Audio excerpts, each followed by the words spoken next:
Joining me and Rob, we have Andrew Lee and John Rosser here talking about the Gasparilla Film Festival, what's happening, getting real in Tampa. Getting real in Tampa, and we're talking a little bit about the Easy Street, And we're talking about Easy Street. Welcome, both of you, to tonight's show. Thank you.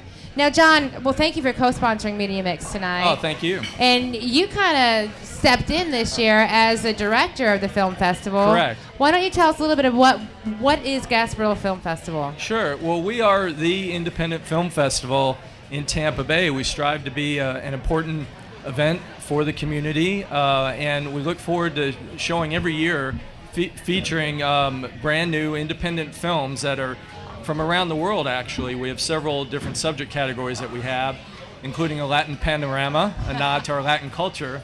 But it's important that these independent films have a distribution, that people can come and see them here in Tampa. So we have our festival. It's a 5-day festival, February 27th through March 2nd, 2008. But during the year, we show films, as we are tonight at 715 Easy Street. And we want to really form a community of film.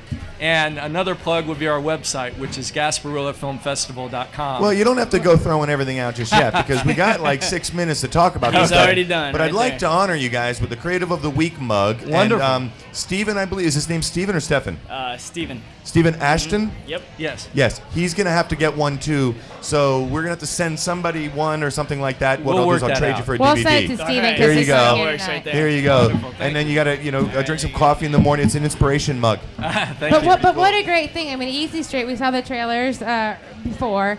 And what a great premiere for you to have here. Luckily, it was local. I mean, is that what you were going for? Absolutely. It hit a couple of our hot buttons. First of all, it's a great film, and we don't want you to lose any viewers here, Right. but it is tonight at 7:15. We'd love for folks to come and tape your show or see No, we're done the by remaining then. portion. Okay. They'll be able to watch it on Google. Wonderful. But it's a Alright, great cool. film, and it's a local film, and it's about a situation that we're all affected by and is important, which is a homeless situation. Well, I want to hear from Andrew. I mean, you lived and breathed tell us what Easy Street is about, but you lived and breathed it for a year. Tell us about the emotional roller coaster that was for you. I know it made Rob tear. Oh yeah, it made me tear. No, what it did is it made me just associate. I believe I've even seen some of those people actually in downtown St. Petersburg. Yeah, absolutely. And it's just incredible how you followed them around, got them to talk, got them to That's what's tell amazing. their story, and then it's also another amazing thing is how the story evolved from what you actually had planned on doing. Yeah. And then really by the time you get through the editorial process, it turned out to be something completely different, but much more powerful. So tell us a little bit about the process. Yeah, that's true. Steve and I worked together making TV commercials and corporate video for the past maybe 3 or 4 years together. And we were hired to do a series of short documentaries by an art gallery about artists. And that was the first time we'd ever tackled documentary projects, and it got us really excited. I mean, we loved the entire process of making a documentary. And from there, we wanted to do something bigger. So we tossed around some ideas. Like a feature length, obviously. Like a feature right? length, which is what Easy Street turned out to be. So we threw around some ideas, and we had no budget. We were going to do this thing all our own. Luckily, Steve had all the equipment to do it, so we didn't have to worry about that aspect. So we needed to do something local. We started thinking local, and I was living downtown St. Petersburg at the time, and What a camera great up on subject, your, especially with Tent City happening at that same time. Right. Tent City was a little bit after, because we had actually finished filming at that point, but I did notice the homeless situation downtown, and it struck me as really an interesting subject, that contrast between St. Petersburg being this beautiful city and people living there with nothing. So I said, Steve, this is a good story. Let's go out and check it out. During the filmmaking process, when you're out there, people go, oh, a documentary? Yeah, I went out and shot it on 2 weekends, and I had a blast. No, you were out there digging around, probably in some dangerous situations. Oh, yeah, there was and some of those. What did you find to be the common thread? Besides, did you find it to be alcoholism? Did you find it to be some kind of mental illness? Did you find it to be just attitude? Bad luck stories. Yeah, that was the interesting part for us, is there really wasn't a common thread in the homeless community. The common thread is the fact that they don't have a house, and that's pretty much it. There is a lot of alcohol abuse. There's a lot of mental illness, which is a huge part of it. and there's a lot of people that have, for whatever circumstances, have ended up that way. But each individual is different. They each have a different history, and that's kind of what we get into in the film. Is we focus on 5 main characters, which we thought represented the different factions of the homeless population. So within those characters, we focused on them and their lives and their experiences, and you get a better picture of what it is overall. I have a 2-part question. One for you, John. Why did you guys select this to show it tonight? And then 2, if somebody doesn't come here tonight at 7:15 to see your flick, where can they see it?